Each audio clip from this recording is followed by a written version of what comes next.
And a good evening to all the Jet fans out there. Monday evening, beat it that. Luca here from Gangrene Chronicles. Jets win their third of the last 5 games. Fans are debating tank or no tank. Do the wins mean anything for culture? All these different things. We'll dive into it. But if you guys haven't already, hit the like button, subscribe.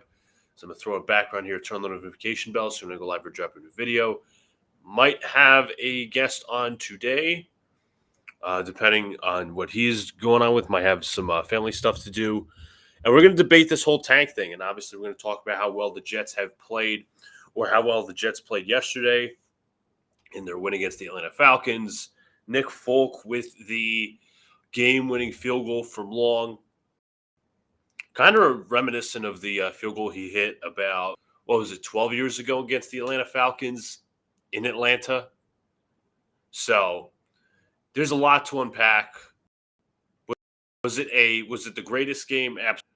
But I think people are looking at the ramifications of this. You see that the team is playing more competitive football, which the Jets should have been doing earlier in the season. You also got, the special teams unit, as I mentioned, Nick Folk playing well, Isaiah Williams playing well as a returner, the Gunners playing well. Austin McNamara is, I believe, 7th in punter votes for the Pro Bowl in the AFC, I think, or even across the whole NFL. So that's the one unit you can look at. Defensively, Malachi Moore continues to play well, and so does A.Z. Thomas. Jarvis Brownlee missed the game yesterday. I think the defense still has some I think what's the word I'm looking for? They lack a little bit to be desired. And it's not all on personnel, it's coaching as well. There's a lot of errors yesterday on the Falcons' part. There was a ton of drops, especially in the rain. Offensively, Tyrod Taylor thought he originally threw for 200 yards, but a little under 200. Had a nice deep ball to Adonai Mitchell, who had a great game yesterday. 8 receptions, 102 yards. Ball was spread out pretty nicely. And I think there's something there in terms of the offense. I mean, we won't know fully till next year because we don't have the quarterback. But at least there's something there, or at least we could hope. But if you guys, as I said, if you guys haven't already, hit the like button, subscribe, do all the good stuff. But diving into this victory, right, or so-called. I was on Afterburners, Jets Afterburners last night. Also, feel free to hit the links down below. Follow the links, subscribe to the links, do whatever. Follow the Jets X if you can. My Jets Twitter X, of course, Gangrene Chronicles. But yesterday, I was done with the game. I was like, damn it, they won. And there's two sides to this, right? There's the side that says, I want to tank. I want my next quarterback. These wins mean nothing. How is it going to lay over to next year? And then the other side is, these wins mean something. The coaching staff is clearly improving. Young players are improving. Stop being negative. This, then, third. Okay, fine. So we'll look at the first perspective, right? Or I should say, let's look at the positive perspective.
Oh my God, I'm muted. I apologize, Mr. Armand. Now I got to do this whole thing over again. Didn't even realize I was muted. Apologies, not gone well. Anyways, Jets fans have been split on winning versus losing, tanking versus winning for culture. You got the fans that say wins good for culture, screw the draft picks, quarterback is not it's not the main priority, but the best quarterback this year might not be the best quarterback 2, 3, 4 years down the line. Trevor Lawrence, Cam Ward was supposed to be the best quarterback. He came out first. All these different examples. Caleb Williams is not even better than Drake May, although the Bears are on a tear right now. So at the end of the day, for them, it's about culture and wins. And here's what I said yesterday as well. It's on a year-to-year league. The NFL is a very much year-to-year league. These wins could mean nothing next season. These wins could mean something next season. The problem is with us, with the Jets, is number one, they haven't been able to find their quarterback. Number two, these type of wins have meant nothing over the past couple of years. You want to go back all the way to 2019? You want to go back to arguably 2018 when the Jets could have drafted Nick Bosa and they lost, they beat the Bills, which allowed the Niners to get to number 2. You also have, let's see here, 2019, the Jets win 6 games. They finished 6-2 down the stretch of 2019. What win did that mean for them next year? 2021, they won a few games down the stretch, yes. Now, this wasn't as bad because they did have their rookie quarterback, Zach Wilson. They also weren't trying to tank for a quarterback, right? They also hit on Garrett Wilson. They hit on Sauce Gardner. All these guys they hit on. Now, Sauce Gardner's obviously gone. He's been traded for 2 first-round picks.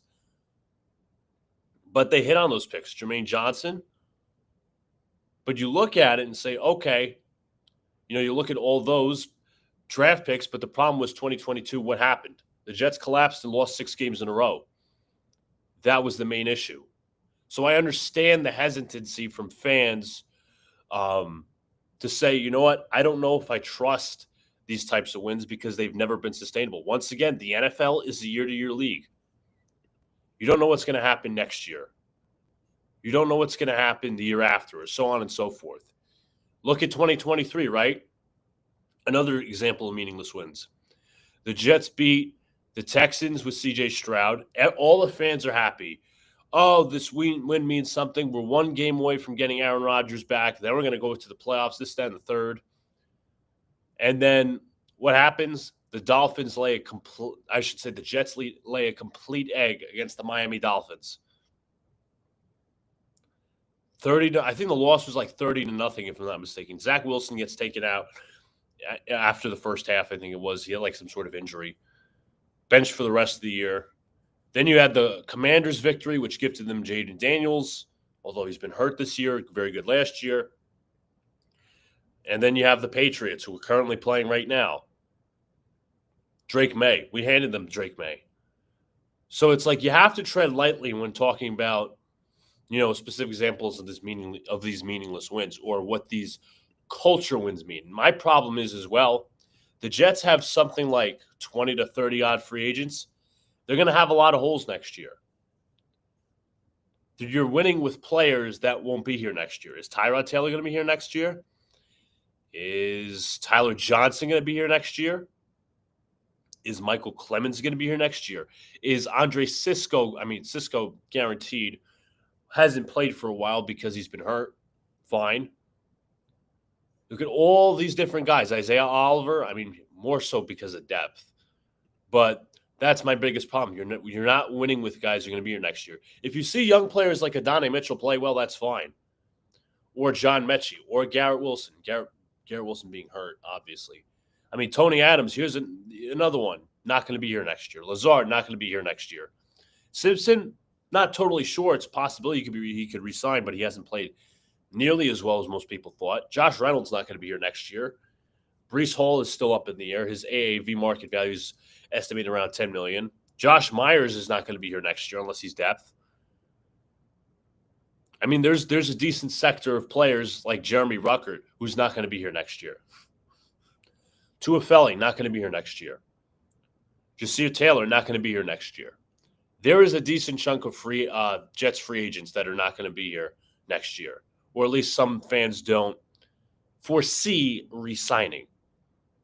That's my issue.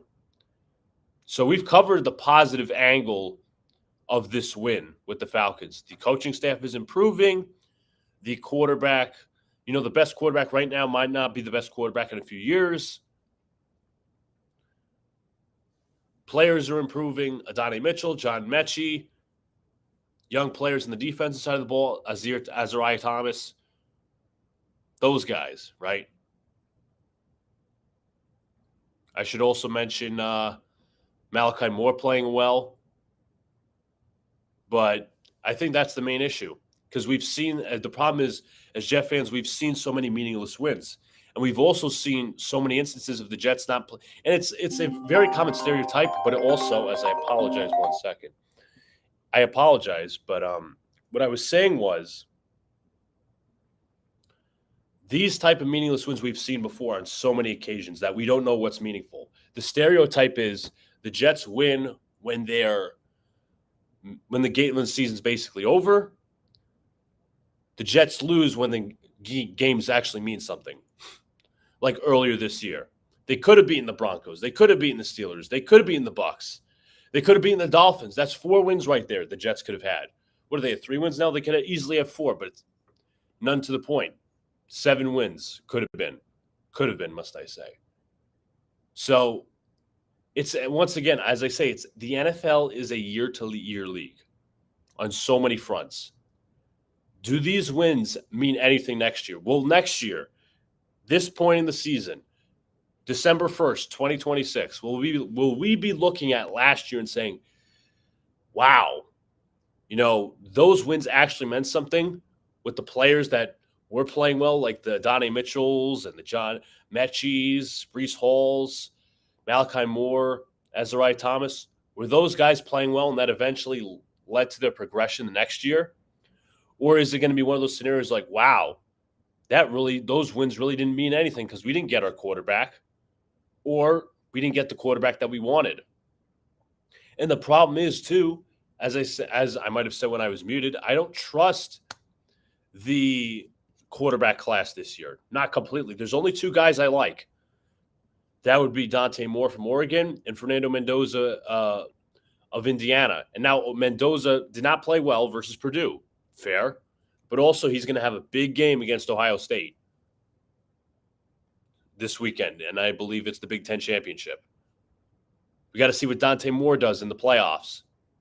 But you look at all those things. I don't trust Ty Simpson. I don't think he played well versus Auburn. I thought he started off well, but the issue was he hasn't been rather consistent. He's a 1-year starter, so how well do you trust that? How well do you trust this coaching staff to develop a quarterback? That's a concern in itself. But the problem is that, well, it's not a problem.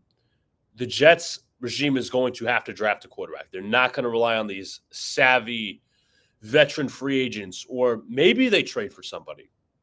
Maybe they trade for a Jalen Hurts as a name thrown out there, or a Joe Burrow, or Kyler Murray. Good God, please don't trade for him in that albatross of a contract. Maybe they do go the veteran free agent route or the veteran trade route. Because at the end of the day, you need a quarterback for the next couple of years. You can't rely on stopgaps although between. You have to establish some winning culture with the quarterback. You could establish the culture this year, but Justin Fields is not going to be here next year, at least we hope. Neither is Tyrod Taylor.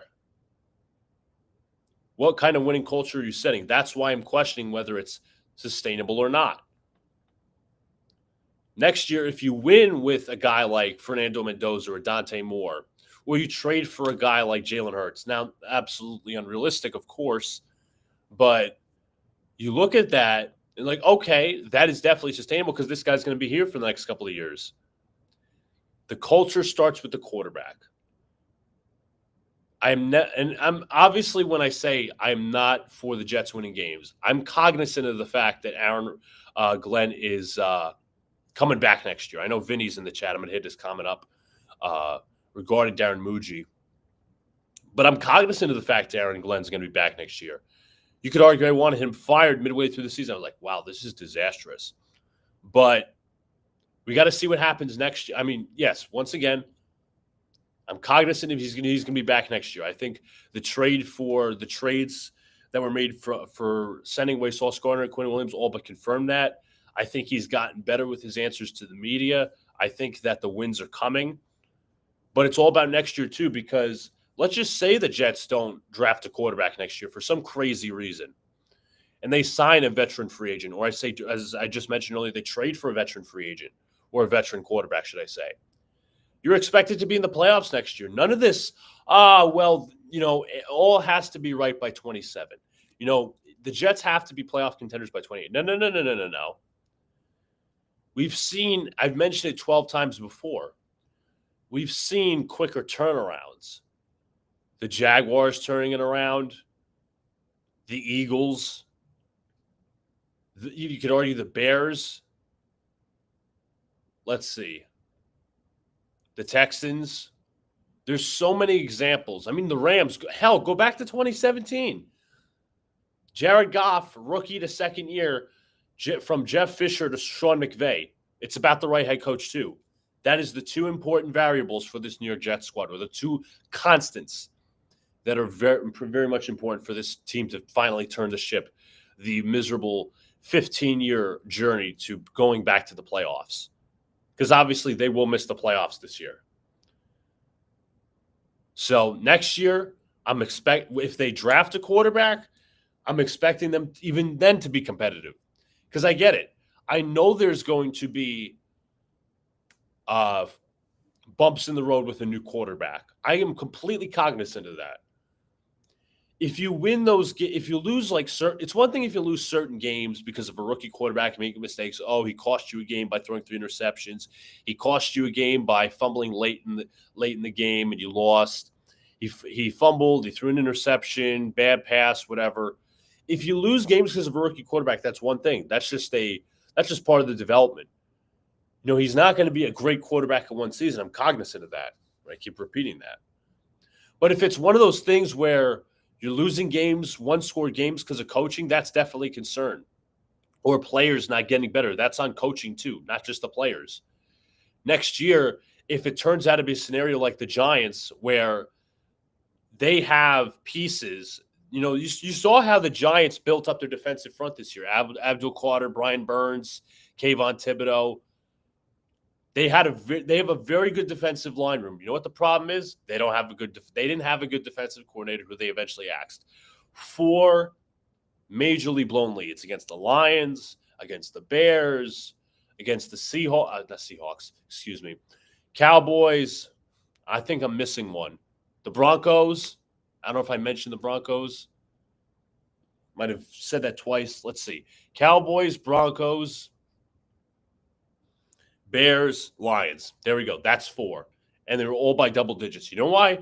Because the Giants had a really crappy defensive coordinator who couldn't maximize the best out of that talent. And that's one of my concerns heading into next year if they decide to keep this guy Wilkes. Because, as I've said before, Wilkes is not a football coach. He's a guy that coaches football. He's not a defensive coordinator. He's a guy that calls a defense or he coordinates a defense, whatever you want to say. He just runs a very bland system. He gives the team no competitive advantage, and that is my biggest issue. What's up to Vinny? He says, hi, Luca. 2026 will define Muji as a GM. He will draft a quarterback he absolutely needs to hit. He gets the wrong one. He's out. I highly doubt they wait until 27. I would welcome Tyrod back next year with whoever they draft. Fields is a bum. Needs to go. His career is over. That whole Fields thing where he was like I think it was like he was irritated about the Wildcat thing, him being used in Wildcat. He had mixed feelings. That kind of was like, all right, bro, you're good. Just go elsewhere next year. And even his comments toward Brian Costello, I think it was like about a week or two ago, Breece Hall stuck up for him on Twitter, and I didn't like Brees's tweet at all. But essentially, Fields is like, that's life. I don't. Should I say for the record, I don't hate Justin Fields. I don't, but he hasn't played well enough to the fact that he should still be the starter. He's still. I think he said he still believes that he's a starting quarterback in this league. He's not. Nowhere near close to a starting quarterback. He's not even average. And the problem is, in fairness, the Jets stuck around with him too long. They gave him the starting job out of camp. They gave him the starting job out of signing. They defended him through and through. Broncos game, Patriots game. Oh, we have to do better around him. They never properly held the quarterback accountable, so now he's making these out-of-turn comments. But now you have Tyrod obviously playing, which you're trying your best to evaluate the talent. And once again, in fairness, that's on the GM and the head coach to pick out, or their lack of ability to pick out the quarterback to evaluate the roster. No one says that the Jets were going to win this year. Nobody in their right mind. Nobody was in the right mind was saying 8-9 wins, but the problem was the Jets didn't pick the best quarterback to evaluate the roster this year. That was the biggest problem. But in terms of the next 2 years, Vinny, in terms to reply to your response and your comment, the thing is, it's a incredibly risky strategy to wait till 2027. Because let's just say the Jets sign, I don't know, Kirk Cousins, good grief. And they say, we're going to pass to 2027. We're going to have guys like Arch Manning and John Mateer, and you name it. The problem is the Jets should be expected to win next year. They should be. I'm not saying that this team has to win 15 games or 12 games or win the division. That's not feasible right now because we obviously don't know the roster. Once again, as I said, the NFL is very much a year-to-year league. But they should be 100% expected to win next year in terms of 9 games, at least over 500, be in the playoff mix or even make the playoffs. As I said earlier, if they have a rookie quarterback and he costs them games because of his development, that's one thing. But if it's coaching, that's a whole nother bridge. That's a whole nother conversation. They might not get the chance. And my personal opinion, I don't think Woody would fire them after 2 years because I don't think he's that hard-ass of an owner. But you're going to risk not seeing your quarterback at all. Because what a quarterback does is it buys you time. Drafting a quarterback buys you time, usually. Because next year, as I said, I'm going to keep repeating the same response. If the Jets decide to draft a quarterback, they build all this talent around him. Offensive line is pretty much set. Wide receivers are pretty much set because the Jets, once again, have a ton of assets. All these draft picks, I think it's like 11 or 12, I could be wrong. $90 million in free agent money. Could they extend Breece Hall? That's a possibility. But you have all this talent, or all this money, all these assets. There is no reason not to be competitive next year in terms of upwards of 8 wins. My personal opinion. Again, we don't know what the schedule is going to look like. But if we really believe that the coaching is going to improve, the Jets have to put up the wins next year. That's the ultimate conundrum we're looking at. That's the ultimate thing we're looking at. So the Jets cannot risk passing on a quarterback for 27. It might be the better draft class, but there's a possibility if the Jets don't perform next year that Darren Muji and Glenn could be gone. Possibility. I didn't say it was guaranteed, but once again, it's a risk. It's very, very risky. Let's look up the 2027 draft class for quarterbacks. Now, obviously, forecasting 2 years is a bit risky because we all thought Garrett Nussmeier was going to come out in 2026. I mean, he will because I think he's a senior. He has to come out, but he hasn't played well this year. Even then, he's been injured. So that's not what you want. So obviously, it's more safe to predict quarterbacks a year in advance. Like, here's some quarterbacks for 2027. Arch Manning, Julian Sayin from Ohio State, Dylan Raiola from Nebraska, DJ Lagway from Florida. I don't know much about him, to be honest. But those are your 4 quarterbacks as of right now. I mean, NIL money is obviously a big factor. But at the end of the day, the Jets kind of have to draft a quarterback next year. They didn't draft one this year, which was fine. I wasn't a guy originally, in my opinion, that I wanted Jackson Dart. I didn't.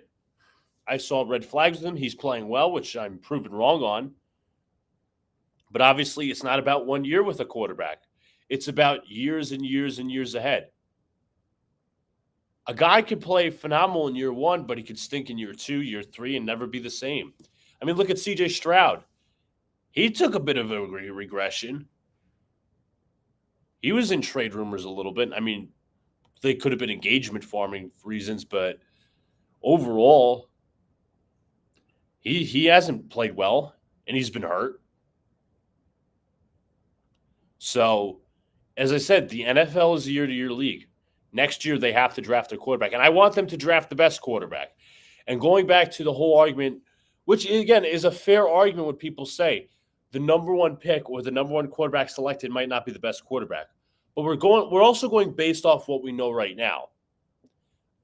Because right now, the number one quarterback in the college football landscape is Fernando Mendoza. The number two guy is Dante Moore, and then the list drops down, I'd say significantly. I'm not a Ty Simpson guy. I thought he started well versus Auburn, but didn't really finish the job. I mean, there was a couple of stupid things that Auburn did.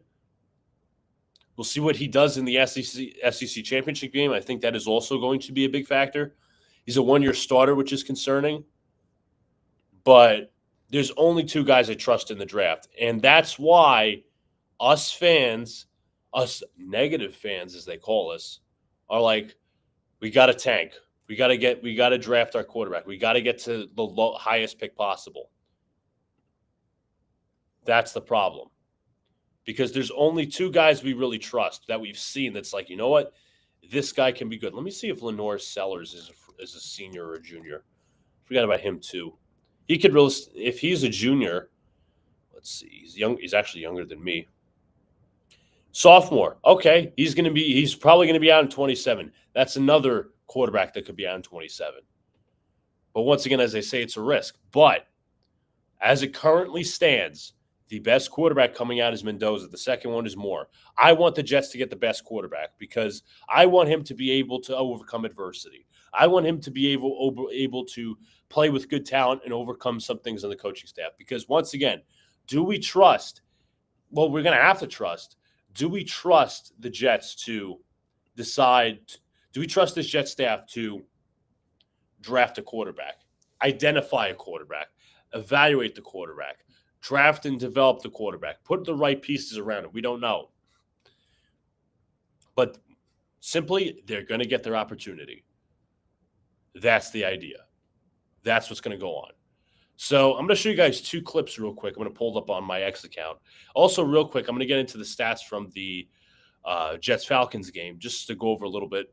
By the way, the Jets defense, Vinny, by the way, if you guys haven't already checked out the Jets Afterburners channel, Vinny had an angry rant yesterday talking about multiple things, whether it's Jets defense or the meaningless win, whatever. And he mentioned the Jets defense only having one takeaway this season, that being a fumble. No interceptions, 0. And this Aaron Glenn, in fairness, is supposed to be a defensive coach. But if you want to give credit to Aaron Glenn for one thing, it's the special teams coach who he hired. So he's gotten that right. Engstrand, in my opinion, is TBD. Wilkes, I think he can go. I think you'll find better in Jim Leonard. I think you'll find better in a Wink Martindale. I think you'll find better in Jim Schwartz if he gets let go, or if Kevin Stefanski gets let go. So to go over the stats from yesterday, Tyrod Taylor, 19 of 33, 172 yards, 5.2 yards per attempt, 1 touchdown, 2 sacks, QBR of 79.6, 81.9 passer rating. Breece Hall, 19 carries, 68 yards, touchdown. Donnie Mitchell had a great game yesterday, 8 of receptions, 102 yards. He's starting to show a little bit. He's shown, like the people like the Nanias of the world and the Frankie V's have all said that this dude could separate. And now you're finally seeing it with a quarterback who could somewhat throw. 12 targets on 8 receptions and 12 targets, a touchdown. Mason Taylor, 2 receptions. John Mechie, 4 receptions. Jeremy Rucker, 2 receptions. Quantez Stiggers, I actually recovered a fumble, so make that 2 turnovers on the season, 2 fumbles, no interceptions. I mean, Nick Folk was perfect as always. Actually, he actually missed a field goal yesterday, but his longest was 56, the one he made. Extra point, 3 of 3, phenomenal. Perfect on that this year. Austin McNamara has been great.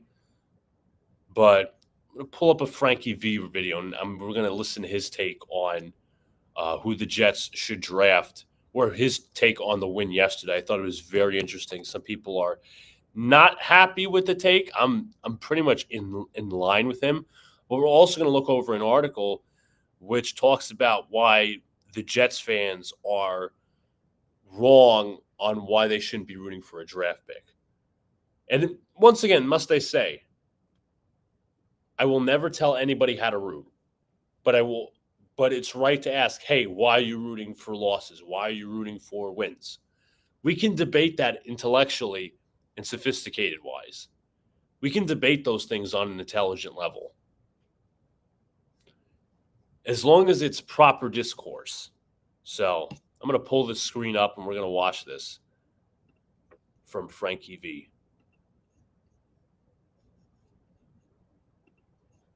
So you get this. Here we are. I mean, that win was ugly yesterday. Even on that last drive, Kirk Cousins threw some dots on that last drive. They couldn't catch the ball. So it's like that game yesterday was almost like who was willing to just give it up? Who was willing to not win the game? Basically is what it came down to me. So I think the Jets, they have looked at this quarterback class, and I think they have put their focus in on Fernando Mendoza. And at this point, if they want this Fernando Mendoza kid, they might have to trade up. And I would rather not touch those other first-round picks if you don't have to. That's what differentiates our future from everybody else's. We have 5 first-round picks. Nobody else has 4. That's where you can start building something that looks different than the other 31 teams that can separate you. Now, if you want Mendoza, you might have to give up another first. Listen, if I liked the win, if we, beat him down and beat him 40-7 and it was like a very decisive victory in our favor, I'd feel more excited, I guess, about Aaron Glenn and this Jets team, but that win stunk yesterday. That wasn't an impressive win. Are these guys going to be here in a few years? Is this going to be the same roster? Just seems like we're just going to have to give up more draft capital to move up, and I don't know. That was Frankie V's take on the Jets win yesterday. A good friend of the channel, Frankie V, who we had on for the Jets season preview. But I think he makes fair points all around. Whether is this coach going to be here? I mean, it's arbitrary if this coach is going to be here the next few years. But one of my concerns is you're winning with players that are not going to be here for the next year or the year after. That's how you create sustainable winning. You find the pieces like Adonai Mitchell. I'm going to mention again. Mitchell, he's probably going to be here next year, and he should be. Mechie's going to be here next year. Mason Taylor's going to be here next year. Guys like Tyrod and Michael Clemens and Jeremy Ruckert, I don't think it's likely they're going to be here next year. Josh Reynolds, Tyler Johnson, they're not going to be here next year. Alan Lazard's not going to be here next year. He's a free agent. So you're going to have holes to replace realistically, but if these were guys that realistically were going to be here next year, I'd be like, okay, if this is your rookie quarterback or your quarterback for the next few years, fine. Fine. That's what you got to do. You got to win games with those players that are set to be here next year. But a large part of these guys are not. I'm sorry. Realistic question, is Quincy Williams going to be here next year? Is J. Tuafeli going to be here next year? Michael Clemens? Tony Adams? No. And there's going to be a slot of new guys coming in next year. You're going to need a new safety. You're going to need another linebacker or two. You're going to need some defensive line depth. Now, Briggs and Harrison Phillips continue to play well. Those guys will be here next year. Fine. You're going to need a replacement for Quinnen Williams. You're going to need a replacement for Josh Myers. You might need a replacement for John Simpson. Reynolds, Lazard, Johnson, all gone next year. You're going to need some receivers. So that's why I'm on the side of, is this really sustainable? Because we've seen these meaningless wins before. Now, we're going to go to the contrary argument. Michael Nadia posted an article. We're going to go through it. And once again, I respect Michael Nadia and what he does. It's not like I'm calling him out, but we're going to go through this through and through. But essentially, we're going to see it from the other perspective, because we're objective here on the Gangrene Chronicles YouTube channel. We're objective. We're able to see both sides. We're able to see that no coach is going to go out there and lose games. We're cognizant of that. We as fans want the team to lose. We know that they're not going to lose outright. And they're not going to purposely lose, because they're trying to establish a resume. They're trying to establish a culture. The question is it sustainable? So now let me pull this up. Share screen.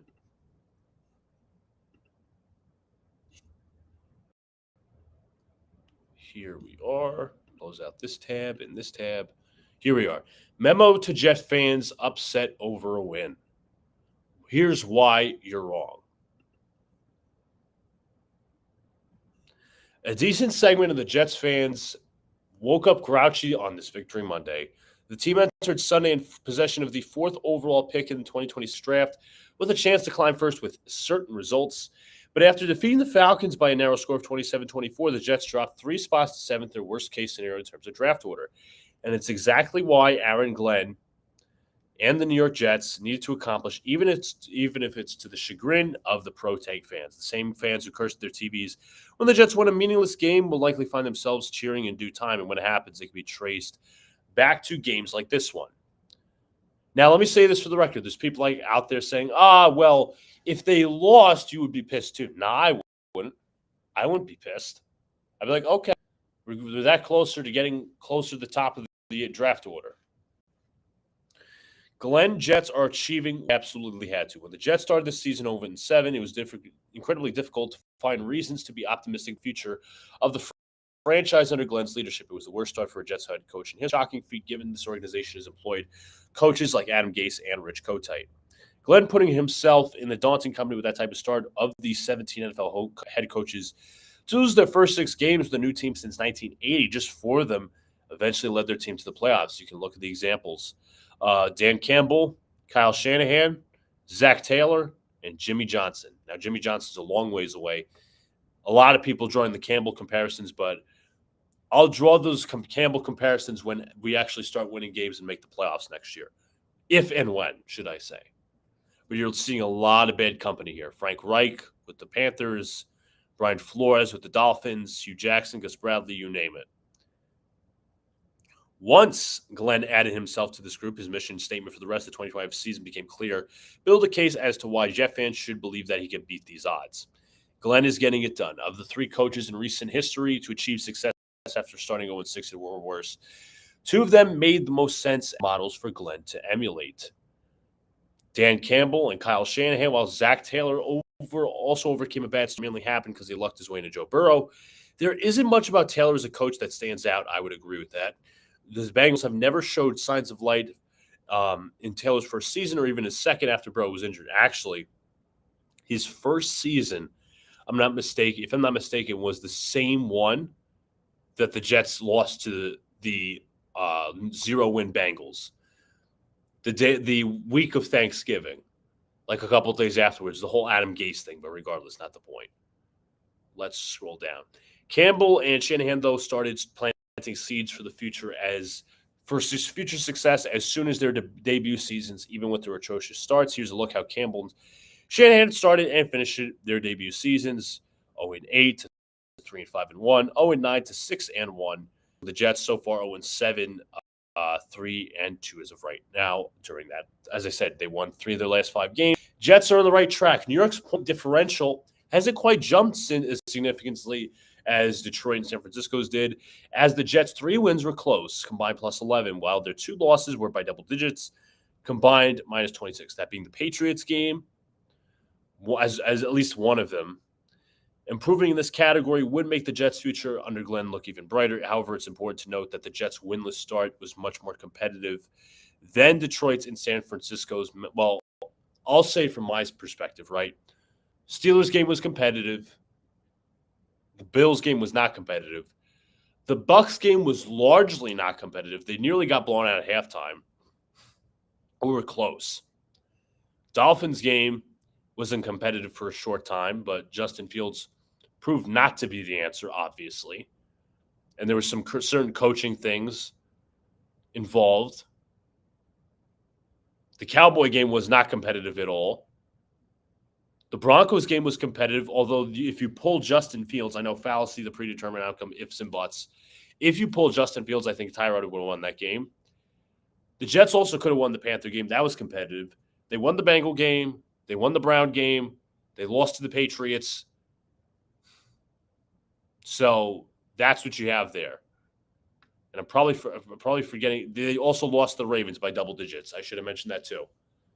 Although that game was, I would say, largely competitive. I think it was just one of those things where the Jets had one of those moments where there was a lot of errors that cost the team the game. It wasn't so much coaching. It was more so players like Breece Hall, fumbles, penalties, all these different things.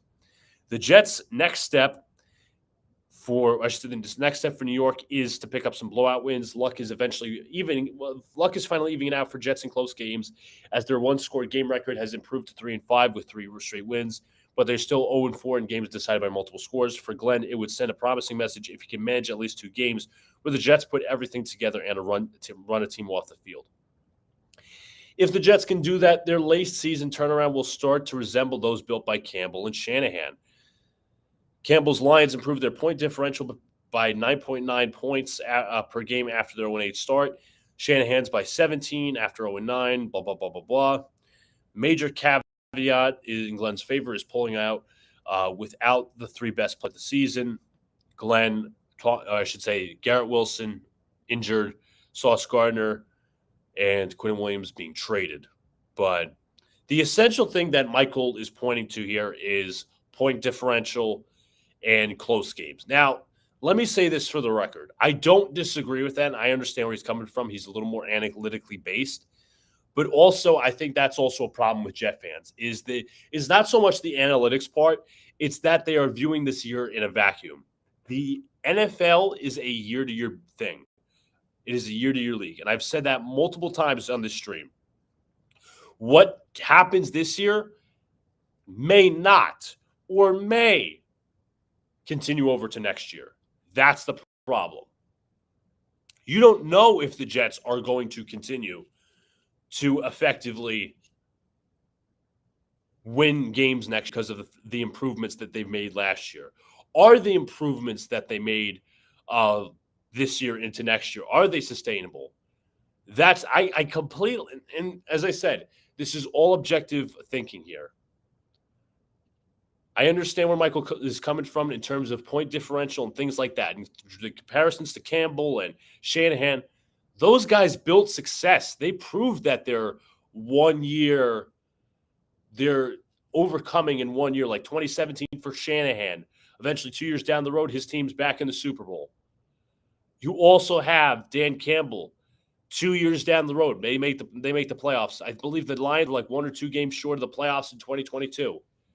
So those guys were able to build off those years. That's the thing. As opposed to, we don't know with Aaron Glenn. That's the problem. It's uncertainty that lies in our hands. That's the complete uncertainty. As I said, I'll say it again before we get to the rest of the article. I don't disagree with the premise about the point differential thing, but every situation is different. Not every situation is going to be like, well, just because Dan Campbell did it and Shanahan did it doesn't mean Aaron Glenn would. Look at all those names that were previously on that chart. Frank Reich with the Panthers, Gus Bradley with the Jaguars. All these different names. I mean, Jimmy Johnson years ago. Not every situation is created equal. There's different circumstances, of course. But as I said, as I'm trying to load this up, There's different circumstances with everything. The problem is with us Jet fans. We don't know if it's sustainable because we've seen such meaningless wins before. And that could take us effectively out of our quarterback or the next quarterback. That's the issue I have. And we don't know if these guys are going to be here next year in terms of coaches. That's the issue. I'm not, as I said, I'm not disagreeing with anything that that Michael Nania said. But he obviously views the wins more positively, and we're going to get to the rest of this article. I'm going to bet that the quarterback conversation is going to be a part of it, the rest of this article, but solely basing it off point differential is kind of, I don't want to say short-sighted, but it almost feels that way. And it's nothing against him. He's very talented, but we can't just look at the Jets as a one-year thing unless we know for sure that this team is going to turn it around. That's the problem, or that's the uncertainty. So, Glenn was stockpiling mismanagement blunders, traded, injured. Let's scroll down. Now the Jets are starting to give their fans some reason. Going 3-2 since losing the three most important players. Belief is something that can be contrived, absolutely. But the only way to establish trust from a fan base is to win football games. At last, the Jets are getting it done. Draft position be damned. But once again, the NFL is a year-to-year window. What wins this season may not mean anything next season. So that's the flaw in that argument. As appealing as the number one pick could be, give me 1 second.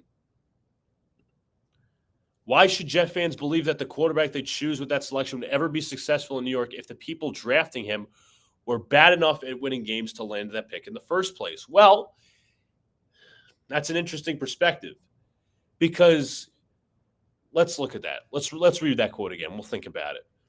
As appealing as the number one pick could be, why should Jet fans believe that the quarterback they choose with that selection would ever be successful in New York if the people drafting him were bad enough at winning games to land first place? Well, here's the thing. I'm pretty sure if the Jets had the number one pick, I think a lot of people, like content creators, would even be happy because they get to pick their number one quarterback. I'm sure there would be a lot of fans even then saying, you know what, Glenn deserves a second year. He's going to get his quarterback. He's going to get the best quarterback in the draft. So that's when the real evaluation starts. It's an interesting perspective, interesting question, but still, with as many future picks as the Jets have, they're equipped to trade up for a quarterback if they need to. As Frankie V said, I'm in concurrence. I don't really want to trade those picks. Luckily, it's not a scenario where the Jets, this isn't like Sam Darnold where they don't have multiple first-round picks. The Jets have, 5 first-round picks the next 2 years? 2 in 26, 3 in 27?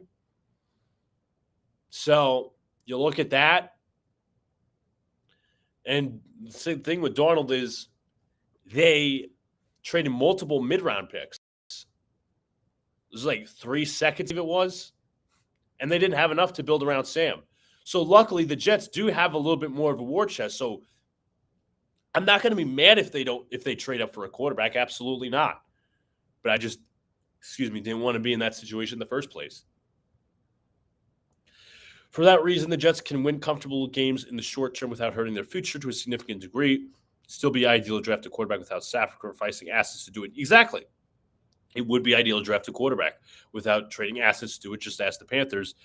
Jets need these wins. They set the foundation for future success. But Dan Campbell only won 3 games his rookie season. He won 9 the next year, and he won, 12, 13 games next year? So I don't think they listen for the players. Sure, they need these wins. They want to sense a little bit of winning, but also they could succeed in losses, in close competitive losses where you see things. So these are, in my opinion, meaningless wins. But I do understand that perspective wholly. Securing these meaningless wins was what Campbell and Shanahan did to prove that they deserved a chance to turn things around after Porsten. Now Glenn is following their footsteps. If Glenn and Jets continue progressing down the stretch of the season, it won't matter where the Jets end up in the draft order. When you have the right regime, they do not require excellent draft position to build the team. Only below replacement level coaches and GMs, as Taylor with the Bengals, are so heavily reliant on draft position to succeed. Well, that's the problem with the Jets. They've also been, well, the Bengals have been relying on draft position to succeed. The Jets haven't. They haven't been successful relatively. So at the end of the day, the Jets, as I said, I want the best quarterback. And I said, in fairness to the other side, the best quarterback this year might not be the best quarterback of that class 2-3 years from now. So I don't know if they need these wins per se, because once again, it's a year-to-year league. We can't just view this Jets regime in a vacuum. Like it's very disingenuous to view. Oh, 1 year. Oh, well, they won games down the stretch, or they won games down the stretch. That's why they're the right person to lead. We're the right people to lead this team back to the promised land. We're gonna take out all the games from the beginning. You have to view everything objectively and in a sandwich. The good, the bad, the ugly, and everything in between. So I think it is a bit disingenuous to say, oh, look at the improvements, but you got to also start from where you came from, too. Apologies, my screen is lagging, so I'm going to get back to it. I'm going to read this article from Continuance. I'm just going to try to load this up. Let's see. Let me get back to my screen. For some reason, my computer's lagging. I apologize, guys. So I think he makes good points overall. I'm going to read the rest, too. But I think the issue is we're viewing this in a one-year vacuum. I don't disagree that these wins could be meaningful if the Jets weren't looking for their quarterback, but they are. That's the main issue we have at hand right now. So let me read the rest of the article, and I apologize because the Jets X Factor screen was slowing down, and I didn't want to lag. So, and if Glenn is a below replacement level coach, then yes, the Jets will suffer from falling in the draft order. But if Glenn is a below replacement level coach, the Jets aren't going anywhere regardless. But that's why we're going to see him for a second year. We're going to evaluate that because truthfully, I don't know what Aaron Glenn is going into next year. I don't think we will know. That's the problem. Barring a catastrophe, Glenn will be the head coach at least into the 2027 season. Trade deadline ensured for the reason the Jets need Glenn to be a net positive at the head coaching position if they plan on ending their drought playoff drought soon. But essentially, it's about Michael Nania's argument is basically based upon the wins at the end of the season and point differential. And yes, that is the more analytically advanced side, but we can't just view this year in a vacuum. You can't. Because as much as people say the words, oh, well, this is not a one-year thing. Well, you can't have it both ways where you say, oh, well, now we know Glenn is the guy just because of a few wins. That's pretty disingenuous because it's suiting a narrative. If this is more than 1 year, if this whole thing is more than 1 year, it's going to take more than 1 year, then you won't know if the coach is that if Glenn's the guy this year. That's the problem. You will know next year. Like, I wasn't totally sure that Saleh was the guy. Like, I was hoping that Saleh was the guy at the end of his rookie season. But next year, he failed. Lost 6 games in a row. And he should have been fired then. But regardless, we can't cry about spilled milk, unfortunately. But my final point is, essentially, you have the positive fans who say these wins are meaningful, point differential, young players are playing well, Campbell, Shanahan, all these different things. Then you have the negative fans or the pessimistic fans who say essentially, I don't know if these players are going to be here next year, and we're going to miss our chance at the quarterback. And the problem is the Jets have never fully bottomed out to the point where you could say they've had the number one pick multiple times. The last time they had the number one pick was 1996. When was the last time the Jets drafted their best quarterback? I mean, arguably you could have said it was Sam Darnold back in 2018, but The Jets have not drafted the best quarterback since then. And they didn't have the number 3 pick originally. They had to trade up for that. And luckily, as I said, they have the assets for a trade up. But you ideally don't want to touch that. That's the problem. You want to keep those assets. You want to build as much depth and as much talent as possible. And I'd say I'm more convinced Muji is the GM than Glenn is the coach, or the right coach. So that's where it lands right now. Muji's hit well with the trades. Brownlee, I think, is still up in the air. Harrison Phillips, good. That was only a swap of late-round picks. Juwan Briggs, good. Draft class, okay, you're seeing things from Azariah Thomas and Malachi Moore. Future piece in the defense. But it's also a one-year thing. Same argument. Based off 1 year, Mason Taylor looks solid. Based off 1 year, Armand Membu looks good despite struggling yesterday. But it also doesn't take 1 year to evaluate a draft class. It takes 2, 3 years, sometimes 4. But usually after 2 or 3 years, you know if a class is a bust or not. But right now, as we see things in 1 year, I think Muji is more of the guy than Glenn is. But it's all about the quarterback for me. When we get that quarterback, or at least when we try to get the chance to, I think that's at least the culture change. And this quarterback may succeed, this quarterback may fail. We might not have the right staff to do it. We might not have the right staff. Because I'm not sure if I completely trust him, because the quarterback coach is a former running back coach. Engstrand's technically a first-time OC. I mean, yes, you have Scott Turner, but he in the past passing game coordinator, but I don't think he's much of a name or much of anything. So there's a lot of things. But I think it's important to go out on the fact that, listen, you could have your side, whether you're positive or negative, but also as well, just when we debate with our fans, and here's the thing as well. We all want the Jets to succeed. We all want them to be back in the playoffs and make the Super Bowl and this, that, and the third. But we all as fans view different keys to victory, different ways to victory. That's the issue here that we're running into. I don't think there's anybody out there with a whole-on narrative that's really spinning it in their favor. There's nobody that I know, at least, that says, okay, I'm rooting for this just to fulfill my narrative. Our narrative is we want the Jets to succeed and make the playoffs and get back to winning football, which has been since long gone. We just have different ways of doing it. And the issue is it's tanking versus not tanking. It's either meaningful wins or meaningless wins. It's all arbitrary. It's all subjective. Because we don't, as I said, if you're viewing this as a one-year vacuum, then you're saying the wins were meaningful and they did something well.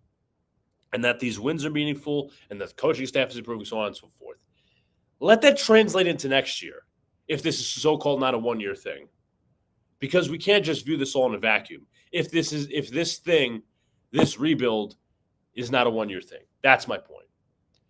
But I've been on here for about an hour. I apologize for all the technical difficulties, and I apologize for being late. But if you guys haven't already, hit the like button, subscribe, turn on the notification bell so when I go live or drop a new video. See if I can put out some – because I'm going to challenge myself to put out some more content this week. I'll probably talk about this in depth more, whether to win or to lose, ramifications, maybe a preview this week. I got to challenge myself, and that's on me. I take accountability for that because I should not be streaming just once a week. I should be doing live chats more. I should be doing videos more. So I owe it to you guys. You guys have been the best. Without further ado, folks, if you haven't already, hit the like button, subscribe, comment down below, follow the links below. Talk to you guys later. And as always, go Jets.